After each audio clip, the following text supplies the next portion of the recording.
Kodala NAC କାର୍ଯ୍ୟରତ ପରିସରରେ ସାମ୍ବାଦିକକୁ ଆକ୍ରମଣ ଘଟଣା ଅଭିଯୋଗରେ 3 ଦିନ ପରେ ବି ପୋଲିସର ହାତ ଖାଲି ତଦନ୍ତ ପାଇଁ ଆସିଲେ ମୁହଁ ଖୋଲିଲେନି ଡୁଡାପିଡି। ଅଭିଯୁକ୍ତଙ୍କୁ ଗିରଫ କରିବାକୁ ପୋଲିସ ଖୋଜୁଛି ସତ, ହେଲେ ଅଭିଯୁକ୍ତମାନଙ୍କୁ ଗିରଫ କରାଯାଇ ପାରିନାହିଁ।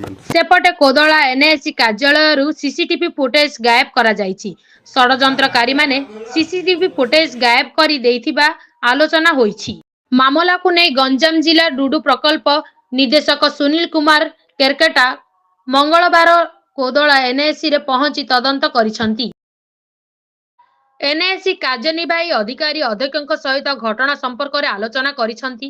ତେବେ ଏନ୍ଏସି କାର୍ଯ୍ୟାଳୟ ପରିସରରେ ବହୁ ସାମ୍ବାଦିକ ଡୁଡୁପିଡିଙ୍କୁ ଘଟଣା ସମ୍ପର୍କରେ ପଚାରିବାରୁ ସେ ମୁହଁ ଖୋଲି ନାହାନ୍ତି।